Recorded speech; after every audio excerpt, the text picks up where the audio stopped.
Hechos capítulo 9, versículos 1 al 19. Vamos a leer el texto. Pongan mucha atención en la lectura del texto porque vamos a estar comentando a lo largo como hacemos siempre, pero lo vamos a hacer un poco, no en el orden de los versículos, sino temáticamente de todo este pasaje. Entonces pongamos mucha atención a este texto tan hermoso que vamos a leer esta tarde. Vamos a estar hablando de cómo Dios salvó a Saulo, ¿eh? Resaltando ese hecho de que la salvación es del Señor. Dios salva a Saulo. Vemos Hechos 9, 1 al 19. ¿Listos? Vamos a estar leyendo. Dice, Saulo, respirando aún amenazas y muerte contra los discípulos del Señor, vino al sumo sacerdote y pidió cartas para las sinagogas de Damasco, a fin de que si hallase algunos hombres o mujeres de este camino, los trajese presos a Jerusalén. Mas yendo por el camino, aconteció que al llegar cerca de Damasco, repentinamente le rodeó un resplandor del cielo, y cayendo en tierra, oyó una voz que le decía, Saulo, Saulo, ¿por qué me persigues? Él dijo, ¿quién eres, Señor? Y le dijo, yo soy Jesús, a quien tú persigues. Dura cosa te es dar coces contra el aguijón. Él temblando y temeroso dijo, Señor, ¿qué quieres que yo haga? Y el Señor le dijo, levántate y entra en la ciudad y se te dirá lo que debes hacer. Y los hombres que iban con Saulo se pararon atónitos, oyendo a la verdad la voz, mas sin ver a nadie. Entonces Saulo se levantó de tierra y abriendo los ojos no veía a nadie. Así que llevándole por la mano, le metieron en Damasco, donde estuvo 3 días sin ver y no comió ni bebió. Había entonces en Damasco un discípulo llamado Ananías, a quien el Señor dijo en visión, Ananías, y él respondió, heme aquí, Señor. Y el Señor le dijo, levántate y ve a la calle que se llama derecha y busca en casa de Judas a uno llamado Saulo de Tarso, que he aquí, él ora. Y ha visto en visión a un varón llamado Ananías que entra y le pone las manos encima para que recobre la vista. Entonces Ananías respondió, Señor, he oído de muchos acerca de este hombre, cuántos males ha hecho a tus santos en Jerusalén. Y aún aquí tiene autoridad de los principales sacerdotes para prender a todos los que invocan tu nombre. El Señor le dijo, ve, porque instrumento escogido me es este para llevar mi nombre en presencia de los gentiles y de reyes y de los hijos de Israel, porque yo le mostraré cuánto le es necesario padecer por mi nombre. Fue entonces Ananías y entró en la casa y poniendo sobre él las manos dijo, hermano Saulo, el Señor Jesús, que se te apareció en el camino por donde venías, me ha enviado para que recibas la vista y seas lleno del Espíritu Santo.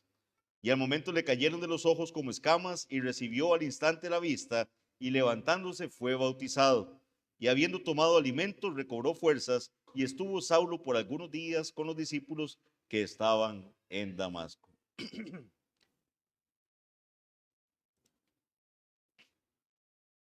Hoy en día, mis hermanos y hermanas y visitantes que nos complacen con su presencia, existe una gran confusión sobre lo que significa nacer de nuevo.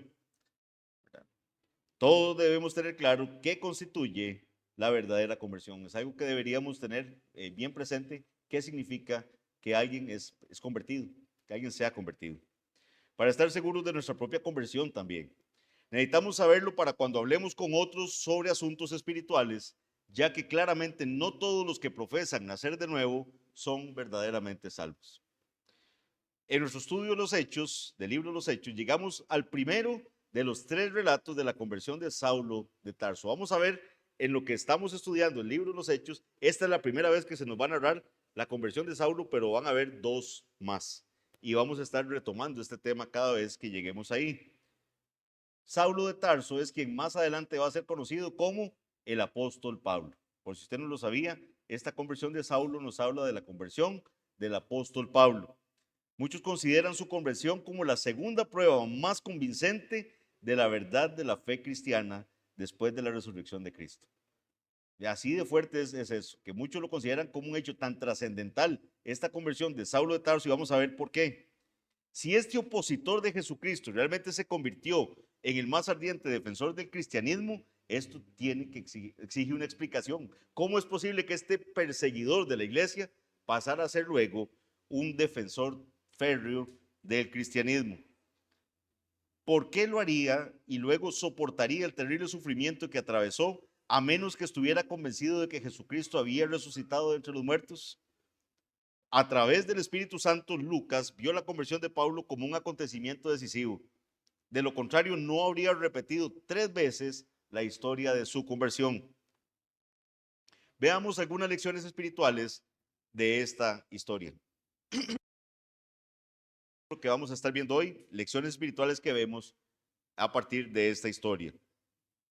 Primera lección que vemos. 1. Dios es capaz de convertir al más improbable de todos los pecadores. Dios es capaz de convertir al más improbable de los pecadores. Muchos de nosotros hemos tenido contacto con familiares o con personas cercanas a nosotros que los vemos tan perdidos, que los vemos tan hundidos en su incredulidad, que somos escépticos de si esta persona puede llegar a ser salvo. Pero aquí vemos al Señor salvando al más improbable de todos los pecadores. Humanamente hablando, Saulo no era un candidato para la salvación a nuestra vista, a nuestro entendimiento. Era un perseguidor de la iglesia. No hubo explicación humana para la conversión de Saulo, pero en realidad no hay explicación humana para la conversión de ninguno de nosotros, si lo vemos así. ¿Por qué? Porque la salvación es de Jehová. La salvación es del Señor, no del hombre. Dios es capaz de hacer lo que ninguno de nosotros es capaz de imaginar.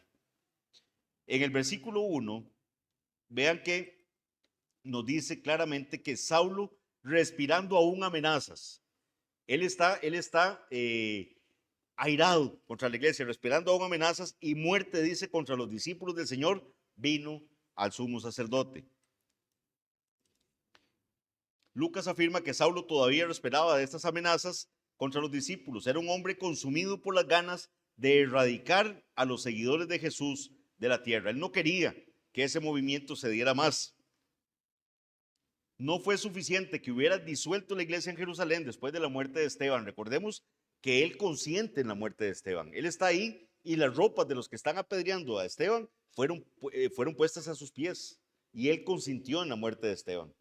Y él, después de que se dispersa la iglesia de Jerusalén, él va persiguiendo a la iglesia hasta un lugar que se llama Damasco, que por cierto tenía que recorrer 200 kilómetros para llegar ahí. 200 kilómetros desde Jerusalén, donde estaba, hasta Damasco, para encontrar seguidores de Cristo y para llevarlos atados a Jerusalén. Los primeros cristianos aún no se habían separado de las sinagogas, por lo que el sumo sacerdote de Jerusalén tenía jurisdicción incluso en Damasco. Por eso es que él va al sumo sacerdote para pedir poderes para poder ir a esas sinagogas que están en el camino. En el versículo 2 se nos dice que él pide cartas para las sinagogas de Damasco a fin de que si hallase algunos hombres o mujeres de ese camino, los trajese presos. Ven que eso es lo que él quería hacer.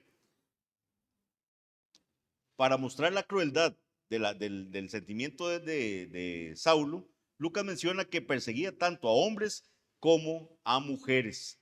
Esto lo dice en el versículo 2. Es un detalle que tenemos que poner atención. Vea que dice, a fin de que si hallase algunos hombres o mujeres de este camino, los trajese presos a Jerusalén. O sea, él era implacable en eso. No le importaba si eran hombres, si eran mujeres, si los tenía que traer presos a Jerusalén.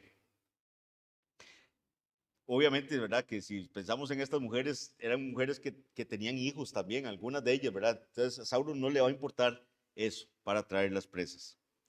Tenía un odio tan grande hacia Jesucristo y sus seguidores que sentía que cualquier sufrimiento que él les hiciera sentir a ellos era correcto.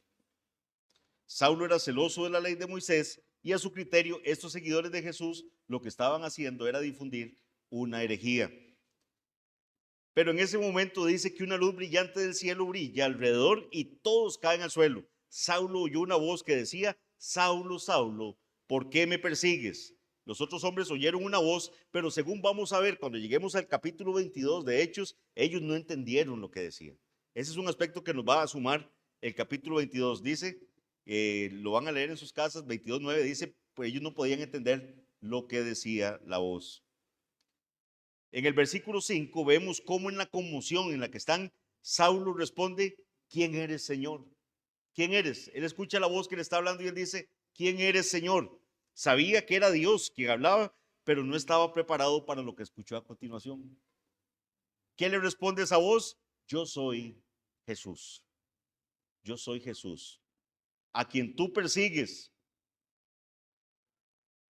En el mismo instante, Saulo ve a Jesús en su gloria, pero el brillo de la luz hace que quede temporalmente ciego. El Señor continúa diciéndole a Saulo que fuera a la ciudad donde le dirían qué debía hacer. 3 días después, al Señor, el Señor le habla a Ananías, que por cierto, Ananías es un creyente que solo aparece en esta parte acá de Hechos. Le habla a Ananías y le dice que vaya donde Saulo y que ore para que él recupere la vista, lo cual Ananías obedece, va donde Saulo, ora por él y Saulo recobra la vista. Luego lo bautiza. Y es aquí donde vemos entonces la conversión del mayor misionero y teólogo que ha habido en la historia de la iglesia. El mayor misionero y teólogo que ha habido en la historia de la iglesia. Este breve resumen que les acabo de hacer de la historia que leímos, ¿para qué es? Para que veamos elementos de la salvación de este hombre, de este perseguidor de la iglesia, que están presentes en la salvación de un pecador. Y que veamos cómo la soberanía de Dios actúa salvando pecadores. Y entonces vemos aquí claramente que la salvación no depende de la voluntad de un hombre. No es que Saulo estaba deseando ser salvado por el Señor, sino depende de la voluntad soberana y del poder de Dios. De eso depende la salvación de un hombre. Todo lo relacionado con la conversión de Saulo provino de Dios. Vean lo que dicen los versículos 4 y 8. Dice 4, y cayendo en tierra, oyó una voz que le decía, Saulo, Saulo, ¿por qué me persigues? Y dice el 8, entonces Saulo se levantó de tierra y abriendo los ojos no veía a nadie, así que llevándole por la mano, le metieron en Damasco. El Señor fue el que lo derribó al suelo y lo venció por completo. Saulo estaba totalmente indefenso. Lo dejó ciego. Más bien Jesús le da instrucciones muy directas sobre lo que tenía que hacer. Saulo fue un instrumento elegido por Dios para llevar, dice el Señor en su palabra, llevar mi nombre en presencia de los gentiles y de reyes y de los hijos de Israel, dice el versículo 16. El versículo 15. Versículo 16 dice, Dios ya había ordenado que Saulo padeciera mucho por causa de su nombre. Vean lo que dice el versículo 16 claramente. Le está diciendo a Ananías. En el 15 dice, el Señor le dijo, ve porque instrumento escogido me es este, para llevar mi nombre en presencia de los gentiles y de reyes y de los hijos de Israel, porque yo le mostraré cuánto le es necesario padecer por mi nombre. Ya el Señor tiene establecido en su propósito ese padecimiento que va a sufrir Pablo en la predicación del Evangelio. Dios ya había ordenado que Saulo padeciera mucho por causa de su nombre. Dios lo tenía todo planeado de principio a fin. Así lo dice Pablo mismo, años después, en Romanos capítulo 9, versículos 15 al 16. Pues a Moisés dice, tendré misericordia del que yo tenga misericordia, y me compadeceré del que yo me compadezca. Así que no depende del que quiere ni del que corre, sino de Dios que tiene misericordia. Él salvó a Saulo. Él tenía ya todo el propósito establecido para lo que iba a ser la vida de Saulo, más adelante conocido como Pablo. Un segundo aspecto que entendemos de este punto es que la salvación no depende de los méritos del hombre, no depende de algo bueno que haya en el hombre, sino de la maravillosa gracia de Dios. Dios no eligió a Saulo porque vio algo en su naturaleza, porque él vio un valor en él. Por eso no es por eso que lo eligió. Saulo no había hecho nada para merecer la gracia de Dios. Más bien había hecho todo lo contrario, digámoslo así, para merecer algo bueno. Había perseguido a la iglesia. Dios no miró a través del tiempo, ¿verdad? Como dicen algunos de nuestros hermanos, que ellos dicen que es que Dios ve en el futuro, ¿verdad? Que hemos decidido nosotros, por nuestro libre albedrío, escogerlo a Él. Entonces, por eso Él nos escoge a nosotros. Así es como explican algunos esa escogencia del Señor.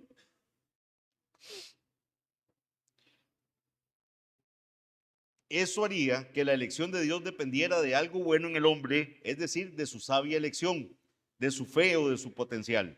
Si Dios concede la salvación por algo en el hombre, entonces no es por gracia, sino por el mérito humano. Si fuera algo en nosotros lo que hace que Dios nos escoja, entonces habría algo, ya no sería por gracia, sino por mérito. La Biblia es clara que la salvación, que si la salvación depende de alguno de nosotros, entonces nadie sería salvo. Si la salvación dependiera de usted, usted nunca podría ser salvo. Romanos 3, 10 al 12 dice, como está escrito, no hay justo, ni aún uno. No hay quien entienda, no hay quien busque a Dios. Todos se desviaron, a una se hicieron inútiles. No hay quien haga lo bueno, no hay ni siquiera uno. Así de claro, así de contundente. En exposiciones anteriores habíamos estudiado que el hombre natural no puede creer en Cristo. Es una imposibilidad. Él no puede creer en Cristo ni puede arrepentirse de sus pecados a menos que el Señor se lo conceda, que el Señor le dé esa gracia del arrepentimiento. Dice Filipenses 1:29, porque a vosotros os es concedido, o sea, a ustedes les es dado, este regalo se les da a ustedes, a vosotros os es concedido a causa de Cristo, no solo que creáis en Él, sino que padezcáis por Él. Creer en Cristo, el que usted pueda creer en Cristo es un regalo que el Señor le da, es una gracia. El que usted haya podido creer en Cristo es una gracia y nos da la gracia de creer y nos da la gracia de poder padecer por Él. Muchos serían felices de recibir solo la primera parte, ¿verdad? Qué bonito, gracias que me permites creer en ti, pero eso de padecer por ti como que no me suena tanto. Si pudiera darme solo el 50% de esa, no, pero se nos conceden ambas cosas, creer en Él y padecer por Él. Hechos 11:18, ¿qué dice? Entonces oídas estas cosas callaron y glorificaron a Dios diciendo, de manera que también a los gentiles ha dado Dios arrepentimiento para vida. Dieron gracias a Dios porque el Señor había dado a los gentiles arrepentimiento. No es algo que nació del corazón de ellos. El Señor les dio arrepentimiento. Si usted hoy en día se arrepiente de sus pecados, si usted ha podido entender que usted necesita a Cristo, es que el Señor le dio ese arrepentimiento a usted. ¿Por qué? Porque usted antes estaba viviendo una vida en pecado tranquilo. No le remordía nada. El Señor le dio ese arrepentimiento. Segunda Timoteo 2, 24 al 26, hablando del hombre de Dios, del predicador, dice, porque el siervo del Señor no debe ser contencioso, sino amable para con todos, apto para enseñar, sufrido, que con mansedumbre corrija a los que se oponen, por si quizá Dios les conceda que se arrepientan. Ven, es una concesión del Señor. El hombre de Dios tiene que estar predicando misericordioso, ser amable y todo, porque quiera el Señor que les dé arrepentimiento a los que están oyendo la palabra. Que el Señor les pueda dar arrepentimiento. Por si quizá Dios les conceda que se arrepientan para conocer la verdad y escapen del lazo del diablo en que están cautivos a voluntad de Él. La verdad contenida en el texto bíblico de hoy es una gran noticia. Esto que leímos hoy de Saulo, de este perseguidor de la iglesia, siendo salvado por el Señor, es una gran noticia. Dios tiene el poder para tomar a un hombre que respira amenazas y muerte, o sea, un hombre que odia a la iglesia, alguien que está a un enemigo de la fe, y cambiar su corazón del odio intenso a la sumisión. Ese es el poder de Dios. Por eso digo que es una buena noticia, es una gran esperanza. Los que hemos creído que alguien de nuestra familia o de nuestros amigos, esa persona nunca va a conocer al Señor porque es tan cerrado, porque es una persona que odia tanto el Evangelio, es una persona que está negativo a todo eso, sabemos que tenemos un Dios que es todopoderoso y Él puede cambiar el corazón de alguien que está en este estado de odio tremendo al cristianismo y hacerlo sumiso. Eso como mediante su gran poder. Ese cambio de corazón se produce instantáneamente, aunque los frutos se van viendo paulatinamente. Dios es capaz de convertir al más improbable de los pecadores, al que usted menos crea, al que usted le había puesto todas las X diciendo este no va a ser posible. El Señor lo salva. Segundo punto que vemos en esta narración del día de hoy, cuando Dios convierte a un pecador, hay señales de esa conversión. Cuando Dios convierte a un pecador, hay señales de esa conversión. En varios pasajes de las Sagradas Escrituras vemos que hay marcas de conversión en un pecador que ha sido salvado por el Señor.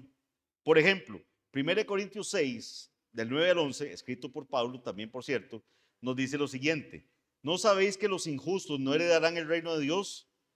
No erréis, ni los fornicarios, ni los idólatras, ni los adúlteros, ni los afeminados, ni los que se echan con varones, ni los ladrones, ni los avaros, ni los borrachos, ni los maldicientes, ni los estafadores heredarán el reino de los cielos. Y aquí viene una frase importantísima: y esto erais algunos. Ustedes eran de estos. Algunos de ustedes eran de estos. Algunos eran estafadores. Algunos eran borrachos. Algunos eran afeminados. Algunos se echaban con varones. Algunos eran idólatras. Dice: mas ya habéis sido lavados, ya habéis sido santificados, ya habéis sido justificados en el nombre del Señor Jesús y por el Espíritu de nuestro Dios. Ese que robaba, ya no roba más. No es que va a decir y dar gracias a Dios un miércoles diciendo: hermanos, miran qué bendición, yo antes robaba los 7 días de la semana, esta semana solo 2 días robé y ahí voy. No, ya eso no va a ocurrir. Ese corazón ha sido transformado. Ya ese que robaba no va a robar más. Aquel que mataba no va a matar más. Hay señales en la conversión de un pecador. Colosenses 3, del 5 al 7 dice: haced morir pues lo terrenal en vosotros. Gran exhortación estamos recibiendo de nuestro hermano Davidito en la clase de escuela dominical, de cómo mortificar el pecado. Y dice: haced morir pues lo terrenal en vosotros. ¿Qué es lo terrenal? Fornicación, impureza, pasiones desordenadas, malos deseos, avaricia, que es idolatría, cosas por las cuales la ira de Dios viene sobre los hijos de desobediencia, en las cuales vosotros también anduvisteis, tiempo pasado, anduvisteis en otro tiempo cuando vivíais en ellas. Pero en nuestro texto encontramos al menos 8 marcas de una verdadera conversión en Saulo.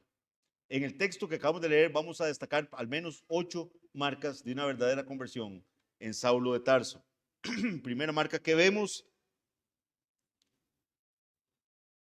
la convicción del pecado es una marca de verdadera conversión. La convicción de pecado es una marca de verdadera conversión. Antes de que un hombre se convierta en un salvado, en un santo, primero debe verse a sí mismo como un pecador. Vean lo que dice el versículo 4 del texto que tenemos esta tarde.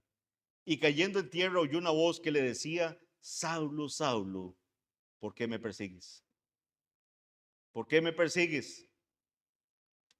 Por eso el Señor Jesucristo le pregunta: Saulo, Saulo, ¿por qué me persigues? Esa repetición de su nombre muestra una tierna preocupación del Señor por Saulo, por el estado en que está. Eso es como cuando él dijo: Marta, Marta, afanada y turbada estás por muchas cosas. O cuando le dijo a Jerusalén: Jerusalén, Jerusalén. A Pedro también: Simón, Simón. Así le dice a Saulo: Saulo, Saulo, ¿por qué me persigues? Con esa pregunta directa el Señor no estaba tratando de obtener información. O sea, como que Jesús estuviera: qué raro, ¿por qué será que Saulo me está persiguiendo? No, él sabe por qué lo está persiguiendo. Él lo que quiere es que Saulo considere lo que está haciendo, que él se enfrente con su pecado, que él entienda que ha ofendido a Dios, que lo que ha hecho no es agradable a los ojos de Dios. Él creía que tenía celo por el Señor, él creía que estaba haciendo lo bueno, pero en realidad estaba persiguiendo al mismo Señor Jesucristo. ¿Y cómo lo estaba haciendo? Persiguiendo a su iglesia. Vean el amor de Cristo para la iglesia. ¿A quién quería encerrar Saulo? A la iglesia. ¿A quién quería, verdad, hacerle daño? A hombres y mujeres de la iglesia. Y el que se mete con la iglesia se mete directamente con Jesucristo. Eso es lo que estamos entendiendo. Al perseguir a la iglesia, Cristo le está diciendo: usted me está persiguiendo a mí. Versículo 5 le dice el Señor una frase interesantísima. Leamos el versículo 5. Él dijo: ¿quién eres, Señor? Y le dijo: yo soy Jesús.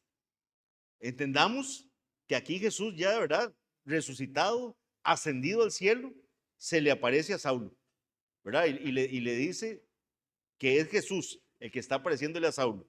Y le dice: yo soy Jesús a quien tú persigues. Y le dice esta frase: dura cosa te es dar coces contra el aguijón. Dura cosa te es dar coces contra el aguijón. Sobre esta frase han habido muchas posiciones, ¿verdad? Algunos dicen que es que el aguijón era como un chuzo, ¿verdad? Que diría uno, ¿verdad? Una varita ahí de madera con punta metálica y que con eso iban chuceando, ¿verdad? El buey para que caminara y que entonces el buey pateaba Pero oigan esta explicación que da R.C. Sproul con respecto a esta dura cosa, te es dar cosas contra el aguijón. La voy a leer tal cual está en el libro de él, porque sí lo dice muy interesante.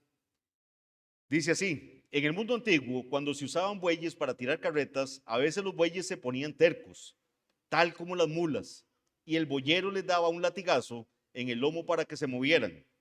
A veces cuando los bueyes se rehusaban firmemente a caminar y la punzada del látigo los impacientaba, daban de patadas y probablemente quebraban la carreta. O sea, si tiran patada para atrás va a quebrar la carreta. Así que la gente empezó a poner aguijadas delante de las carretas. O sea, poner así ¿verdad? Como unas puntas ahí, aguijadas de la parte delante de las carretas. Estas aguijadas había púas firmes y agudas que lastimaban las patas de los bueyes y estos dejaban de patear. Pero a veces un buey que fuera especialmente terco daba coces, o sea, patadas para atrás, daba coces contra el aguijón. El dolor de dar coces una vez contra la púa enfurecía aún más al buey y volvía a patear aún más fuerte. Cuanto más pateaba, más le dolía. Y cuanto más le dolía, más se enfurecía. Y cuanto más furioso, más pateaba. Entonces dice, el buey quedaba hecho un sangriento desastre al luchar contra la aguijada. Lo que Jesús estaba diciendo era, Saulo, eres un buey estúpido, dice Sproul. ¿Por qué me persigues? ¿Por qué me persigues? No puedes ganar. Eres como un buey que patea contra las púas de una aguijada. Así lo expone Sproul. Y yo decía, mis hermanos, cuántas veces se ha comportado usted o me he comportado yo como ese güey estúpido del cual habla Sproul, dando cosas contra el aguijón, entendiendo que el Señor le está llamando a usted a hacer un examen de su vida y cambiar y arrepentirse y venir en humillación a Él, y seguimos pateando contra el aguijón. Eso es lo que estaba haciendo Saulo, dando cosas contra el aguijón.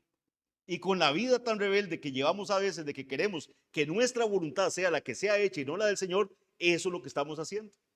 Actuando estúpidamente, pensando que le vamos a ganar al Señor. Versículo 9, vemos lo que dice, que estuvo 3 días ahí sin ver y no comió ni bebió, después de que Saulo se da cuenta de que está persiguiendo a Cristo, de que está persiguiendo a Jesús. Al entender lo que estaba haciendo, Saulo no comió ni bebió durante 3 días, como cuando una persona está de luto, ¿verdad? Que no desea ni comer ni nada. Al lamentarse de sus pecados, perdió el apetito. Él entendió que estaba pecando. Por eso vean qué importante, cuando el Señor salva a una persona, tiene que entender que lo que está haciendo está mal delante de Dios. Hay personas que creen que no han hecho algo tan malo delante de Dios. Pero cuando la persona entiende ante quién está, lo santo de Dios, ¿verdad? Y lo pecador que somos nosotros, esa persona tiene que caer en cuenta de que ha ofendido terriblemente el nombre de Dios. Y Saulo lo que le dio fue eso, dejó de comer, se sintió mal, perdió el apetito. No existe una persona verdaderamente nacida de nuevo que carezca de un creciente sentido de su propia pecaminosidad. Mano Arles nos hablaba esta mañana de esa promesa del nuevo pacto, donde nos acordaremos de nuestros pecados, donde tendremos presente de lo que el Señor nos salvó y nos avergonzaremos, pero sabemos que el Señor en su misericordia nos lavó, por su gracia nos salvó. Cuanto más nos acercamos a la luz, más se revela la suciedad de nuestros corazones pecaminosos. Por eso, el que está en oscuridad no se acerca a la luz, para que sus malas obras no sean expuestas. Pero al que el Señor salvó, esa luz lo va a seguir iluminando y va a seguir viendo usted las cosas que hay en su corazón. Yo siempre cuento con mucho cariño lo que me decía un hermano que yo estimo muchísimo, y él me decía que mientras estaba en otra iglesia, él sentía como que no pecaba, ¿verdad? Que decía, qué raro, yo como que no peco. Y después cuando ya viene a la luz, ¿verdad? Entiende de dónde el Señor le salvó, Más bien, y lo que me hacía gracia es que el hermano me contaba que hasta oraba, ¿verdad? Como oraba, muéstrame los pecados que me son ocultos, ¿verdad? Porque yo no veo que yo peque. Y después cuando viene a la luz, más bien ve cuánta vida de pecado ha llevado y más bien se siente uno, ¿verdad? Abrumado de ver cuánto ofende uno al Señor todos los días.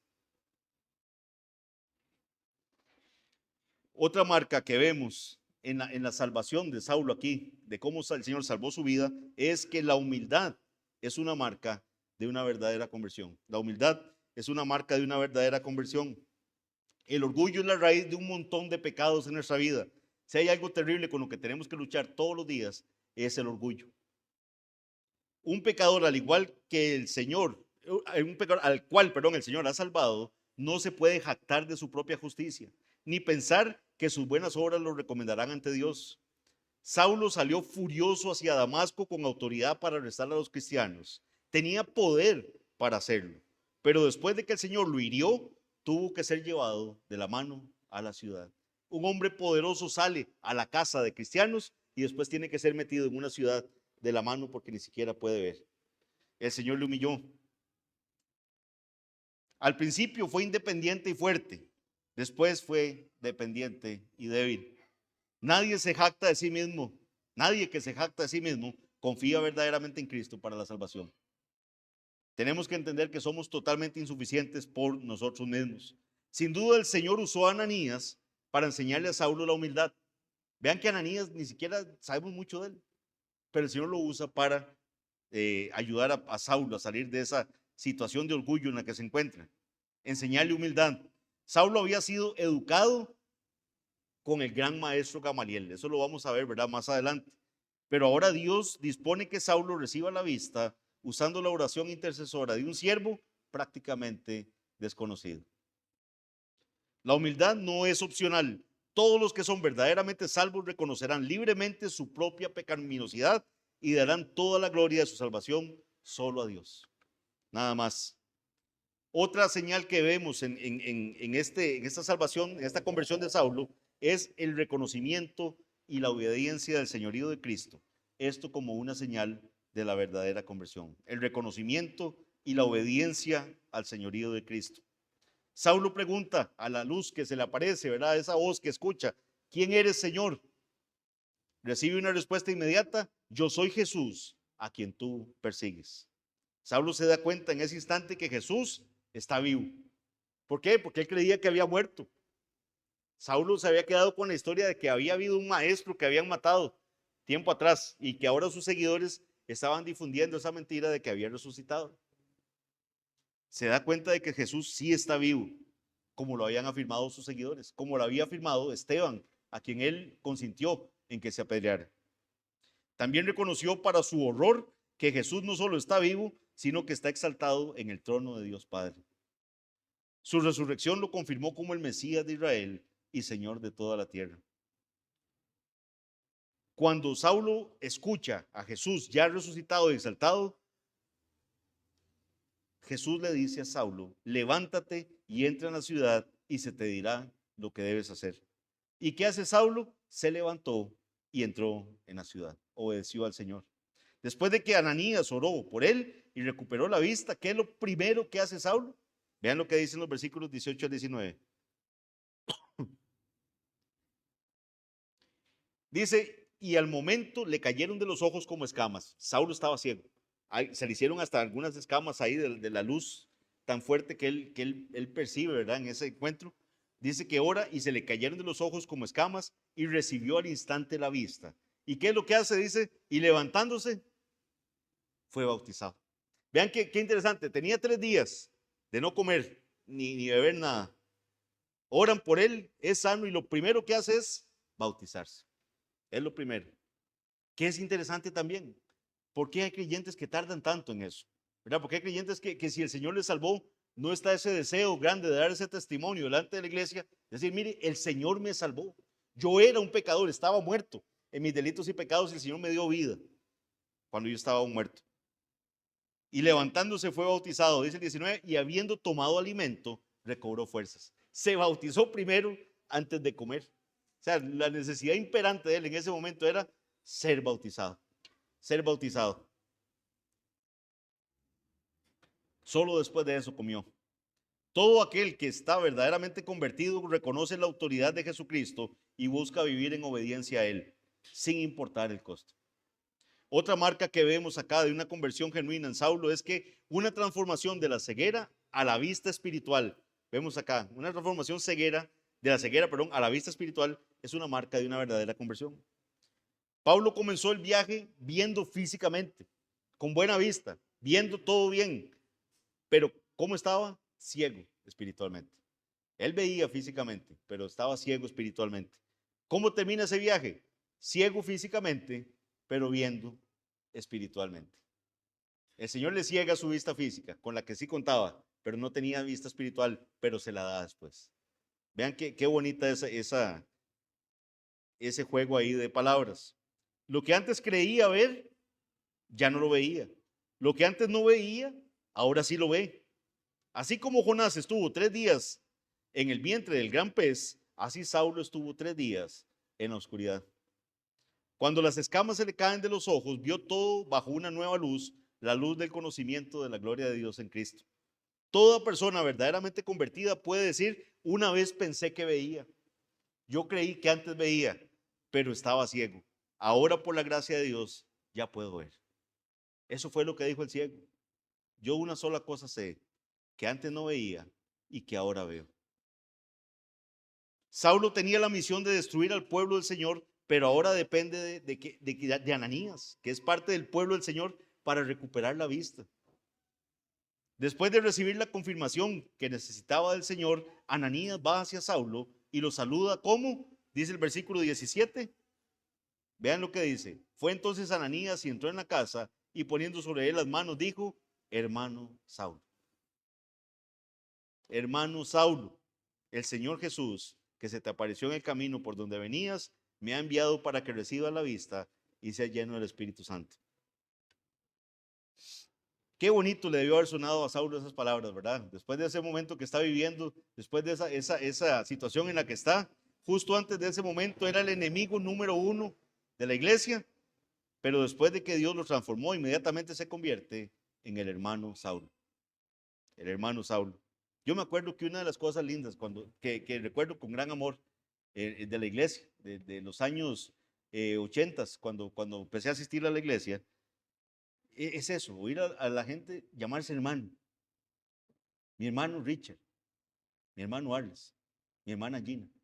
O sea, esa hermandad, esa familia de la fe a la que el Señor nos introduce. Y le dice hermano Saulo. Una de las razones por las que el Señor envió a Ananías, en lugar de sanar la vista de Saulo directamente en respuesta a sus oraciones, fue para que Saulo comenzara a ver claramente lo que más tarde él enseñó, que la iglesia es el cuerpo de Cristo. Somos un cuerpo, somos miembros los unos de los otros. Somos miembros, cada uno en particular. Y eso no se puede perder en la iglesia del Señor. Somos hermanos, somos familia. Nos amamos, nos interesamos los unos por los otros. Otra marca de la verdadera conversión de Saulo es que una vida vivida bajo el poder y el control del Espíritu Santo es evidencia de esta conversión. Una vida vivida bajo el poder y control del Espíritu Santo es una evidencia de verdadera conversión. Versículo 17, Ananías le dice a Saulo que el Señor lo ha enviado no solo para que Saulo recupere la vista, sino también para que sea lleno del Espíritu Santo. Cada cristiano recibe el Espíritu Santo que mora en él en el momento de la conversión. Eso es lo que vimos la vez pasada, ¿verdad? Que eso es lo que opera hoy en día en la iglesia. El Señor salva a un pecador y lo sella con el Espíritu Santo de la promesa. Él nos da el poder para vencer el pecado y produce en nosotros cualidades de carácter que se llaman el fruto del Espíritu Santo. Es todo lo que nos habla Gálatas 5, 22 al 23. Amor, gozo, paz, paciencia, ¿verdad? ¿Cómo falta ese? Paciencia, benignidad, bondad, fe, mansedumbre y templanza. Esa templanza entendida como dominio propio. Si usted busca vivir la vida cristiana con sus propias fuerzas, va a ser derrotado y definitivamente va a terminar frustrado. De una vez se lo digo, la vida cristiana no se puede vivir con sus propias fuerzas. la tiene que vivir con el impulso, con la ayuda del Espíritu Santo. Pero si vive diariamente en sumisión y dependencia del Espíritu Santo, experimentará una victoria constante sobre el pecado y el gozo de la salvación brotará dentro de usted. Otra marca más en la vida de Saulo en esta salvación, que había un nuevo propósito y dirección en la vida de él. Nuevo propósito y dirección que estaban alineados con la voluntad soberana de Dios. Una persona verdaderamente convertida ya no es suya, ya no se pertenece a sí mismo, sino que ha sido comprado por precio. ¿Verdad? Es que hay gente que siente como que Dios lo liberó y ya, yo puedo hacer lo que me da la gana porque ya Dios me liberó. No, Él nos compró por precio, no nos pertenecemos. Saulo fue el instrumento elegido por Dios para llevar su nombre ante los gentiles, ante reyes y también ante los hijos de Israel. Cada persona convertida necesita preguntarse algo. Señor, ¿qué quieres que haga con mi vida? ¿Qué hago? ¿Qué quieres que haga por ti, Señor? ¿Se ha preguntado usted eso? Y esto nos lleva a la tercera y última lección que vemos en esta exposición, y es que Dios usa a los pecadores convertidos como instrumentos elegidos en la causa del Evangelio, porque a Él le plació. Dios se place en usar vasijas de barro como nosotros para que la gloria sea enteramente para Él. Saulo antes tenía una misión terrible, una misión espantosa, matar cristianos o encarcelarlos para que después fueran medio juzgados y muertos, como terminaron algunos. De hecho, Saulo, años más tarde, él va todavía a narrar con dolor. Él dice, yo perseguía a la iglesia, yo perseguía a la iglesia. Por eso se sentía el peor de los pecadores. Pensó que estaba sirviendo a Dios al eliminar a esos herejes, pero ahora se convierte en un vaso de barro con el nuevo propósito de glorificar a Dios, ya sea por vida o ya sea por muerte, como él mismo decía. Antiguamente hacía sufrir a los demás, ahora sufrirá mucho por la causa de Cristo. En otro tiempo despreciaba a los gentiles, ahora les va a ofrecer las riquezas de Cristo. Vamos a ver mucho de Saulo. De ahora en lo que nos resta del libro del estudio del libro de los Hechos, vamos a ver muchísimo sobre Saulo de Tarso. Después va a ser llamado el apóstol Pablo. Y va a ser el escritor de Romanos, Primera, Segunda de Corintios, Gálatas, Efesios, Filipenses, Colosenses, Primera, Segunda de Tesalonicenses, Primera, Segunda de Timoteo, Tito, Filemón. Y algunos dicen que hasta Hebreos. ¿Cómo podemos aplicar esto que hemos estudiado esta tarde? ¿Cómo podemos aplicar este pasaje donde vemos la conversión de Saulo de Tarso? ¿Cómo Dios salva a un pecador? Dice 1 Timoteo 1, 15 al 16, también escrito por el apóstol Pablo. Palabra fiel y digna de ser aceptada por todos. Cristo Jesús vino al mundo para salvar a los pecadores. O sea, ese es el propósito. Cristo Jesús vino al mundo para salvar a los pecadores, entre los cuales yo soy el primero, dice Saulo. Yo soy el más pecador de todos. Él vino a salvar pecadores y yo soy el primero. Sin embargo, por esto hallé misericordia, para que en mí, como el primero, o sea, como soy ese pecador tan pecador y el Señor me salvó, para que en mí Jesucristo demostrara toda su paciencia, como un ejemplo para los que habrían de creer en Él para vida eterna. Eso es lo que está diciendo Pablo. Mi vida, el Señor me salvó a mí, que soy el peor de los pecadores, y eso es un ejemplo de que el Señor sigue salvando pecadores. No pierdan la esperanza. Usted que ha creído que su familiar no va a ser salvo, no pierda la esperanza. El Señor nos salvó a usted y a mí.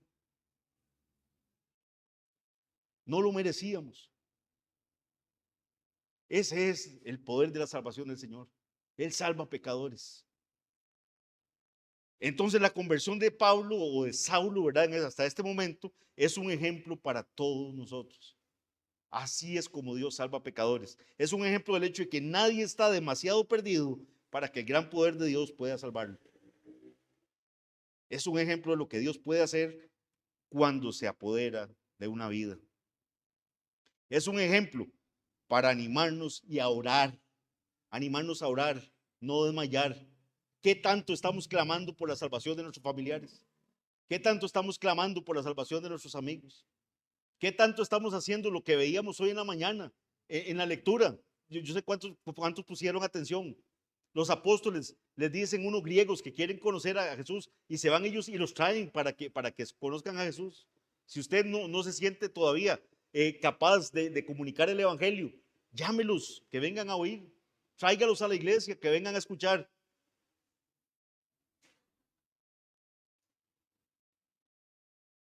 Es un ejemplo para nosotros de comprometernos de nuevo con cualquier propósito que Dios nos haya dado para su reino. Es interesante cómo se hace referencia a los creyentes en esta historia. Ustedes no sé si pusieron cuidado. Se les llamaba que son miembros del camino. El camino. Lo que muestra el hecho de que Cristo es el único camino a Dios. De el camino. Se les llama ahí. Se les llama discípulos también. En el versículo 1 del capítulo 9 y en el capítulo 10. Que significa seguidores o aprendices de Jesús. Se les llama santos en el versículo 13 de este capítulo que leímos, que se refiere a que somos apartados del mundo. Son los que invocan tu nombre, versículo 14, lo que muestra que nuestra dependencia de Dios en la oración, y se nos llama hermanos en el versículo 17. Pero lo mejor de todo es que Jesús le dice a Saulo, me has estado persiguiendo. Me has estado persiguiendo, es a mí a quien usted ha estado persiguiendo. Al perseguir a la iglesia, Saulo estaba persiguiendo a Jesús mismo, la cabeza de la iglesia. Existe una unión orgánica indisoluble entre Cristo y su pueblo. Cuando alguien nos hace daño, está dañando a nuestro Señor Jesucristo. Cuando alguien menosprecia a la iglesia, está menospreciando al Señor Jesucristo. Cuando alguien tiene en poca estima a la iglesia, está teniendo en poca estima al Señor Jesucristo. Las personas verdaderamente convertidas aman a la iglesia, aman la comunión de los santos. Y eso es algo que tenemos que examinarnos. ¿Ama usted la iglesia del Señor? ¿Ora usted por la iglesia del Señor? ¿Ora usted por sus hermanos? ¿Le interesan sus hermanos? ¿El bienestar de cada uno de ellos? ¿Se preocupa qué está pasando en la vida de cada uno? ¿Son irrelevantes? ¿Son importantes? ¿Piensa usted bastante tiempo entre la semana de qué estará pasando con su hermano, con su hermana? ¿O ni se acuerda? Jesús no se tomó en poco la persecución de Saulo a los santos. Lo estaban persiguiendo a él. Cuando se preocupan por alguien, aunque sea un vasito de agua, decía el Señor, es como si me lo estuvieran dando a mí. No se va a quedar sin recompensa. Las personas verdaderamente convertidas aman la comunión de los santos porque somos miembros unos de otros y de nuestra exaltada cabeza. Finalizo con unas palabras de Spurgeon. Spurgeon dijo, lamentándose de las conversiones superficiales, ¿verdad? Gente que se decía cristianos, pero usted no los veía involucrados con la iglesia, no les interesaba la iglesia, no veía estas marcas de arrepentimiento, de verdadero, ¿verdad? De una verdadera conversión. Spurgeon decía lo siguiente: hoy tenemos tantos edificados que nunca fueron derribados. O sea, tenemos personas edificadas que nunca fueron derribados, dice Spurgeon. Tantos llenos que nunca se vaciaron. Tenemos tantos exaltados que nunca fueron humillados. Que les recuerdo con mayor fervor que el Espíritu Santo debe convencernos del pecado o no podremos ser salvos. Si usted es uno de esos que hoy se siente edificado pero nunca fue derribado, que usted se siente lleno pero nunca fue vaciado, y que usted se siente exaltado pero nunca fue humillado, lo invito a que se arrepienta. Hay tiempo. Está usted vivo, arrepiéntase. Si usted no está convencido de que usted es un pecador que necesita la salvación del Señor, arrepiéntase. Saulo, Saulo, ¿por qué me persigues? Dura cosa te es dar cosas contra el aguijón. Que usted no sea uno de esos que está dando patadas contra el aguijón. Vamos a orar. Padre bendito, Señor, gracias por esta porción de tu palabra. Señor, gracias por la salvación tan hermosa que vemos del apóstol Pablo, misma que él reconoce, Señor, que es un ejemplo de cómo tú salvas pecadores, de que no hay nada imposible para ti, Señor, que nosotros no éramos mejores que él. Y Padre bendito, nos salvaste por tu misericordia, por el puro afecto de tu voluntad. Quita, Señor, de nosotros todo orgullo, derriba nuestra altivez. Y Padre bendito, que entendamos que si nos has salvado es por pura gracia, no porque lo mereciéramos, no porque vieras algo bueno en nosotros, sino únicamente por el puro afecto de tu voluntad. Te damos las gracias y llévanos con bien, Señor, te lo pedimos para tu gloria, en el nombre de Jesús. Amén.